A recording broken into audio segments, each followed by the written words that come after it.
All day, all night, all Michael. The perfect day for the perfect dad.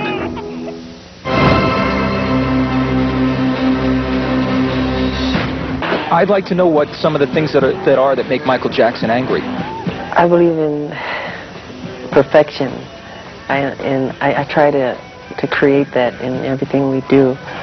We never seem to totally get there, but I believe in perfect execution. And when we don't get at least 99.9%, I get really upset. So that gets me upset. Are you going to make any more videos of your 3 album? There's a lot of more releases from history. We have The Ghosts coming up, which is a big one, and Stranger in Moscow, and it's just going to go on and on. I mean, we're at 28 million albums right now, other than what the press continue to lie about. The tabloid press, they're terrible. Don't read the tabloids. That's something you can play. The fans, don't read stories that aren't true. They write these stories to mislead you, and you're just making them rich. It's not true. Don't read it. It's garbage. It's junk food. Believe what I tell you. Why are you wearing a silk mask in your latest appearances? Because with time, my skin condition has gotten worse. I hate to say it. I have vitiligo, and I'm totally, completely allergic to the sun. I'm not even supposed to be outside, actually. Even if I'm in the shade, the sun rays can destroy my skin.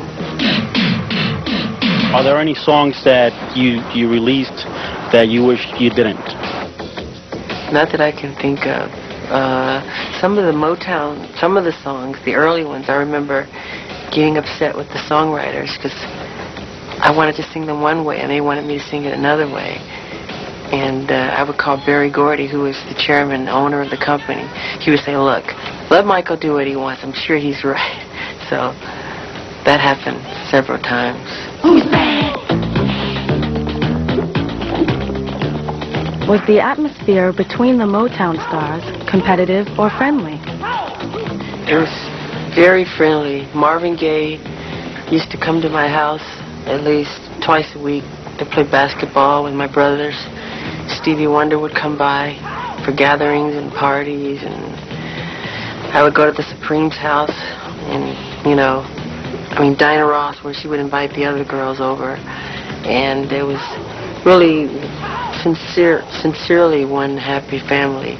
We would have a baseball team where we played against one another, and I was just really little, but they let me bat, and it was really a happy family, and I do miss all of them. Even the Temptations, they would come over to my house all the time. Are you going to retape the HBO special you canceled last year? If so, when? Am I going to what to the HBO special? Retape. Oh, yes, we're planning on doing that in Africa, in South Africa. Have you ever been scared to go on stage? No, I don't remember ever being afraid to go on stage. I'm more comfortable on stage than giving this interview right now. Are you going to be doing any concerts here in the United States? I'd like to. We're planning on it next year. So, Mr. Jackson, I just wanted to know, do you ever plan on working with Quincy Jones again? I would love to work with Quincy again. The doors are always open. We're very friendly with each other. But I just like challenging and doing different things and experimenting. And he's a very endearing person, and I do love him very much. If you could spend one day in complete anonymity, where would you go and what would you do? Probably to Neverland or an island isolated somewhere. What would I do? Probably write music or kind of create some musical or stage play or something creative. I never stopped working. Michael, did the real Billie Jean know about the song, and if she did, what were her reactions to it?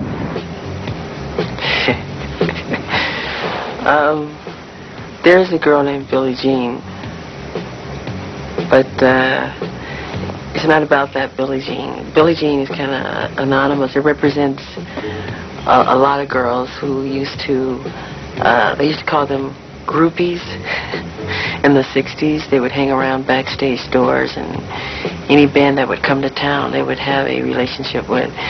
And I think I wrote this out of experience with my brothers when I was little. There were a lot of Billie Jeans out there. Every girl claimed that their son was related, you know, to one of my brothers. I am thrilled that I will soon be a father, and I'm looking forward with great anticipation to having this child. Please respect my privacy and that of Debbie and the child. This is my dream come true. Which songs of his are autobiographical? Stranger in Moscow, Heal the World, We Are the World, I'll Be There. Those type of songs. What inspired the song Stranger in Moscow? Chattanooga, Tennessee.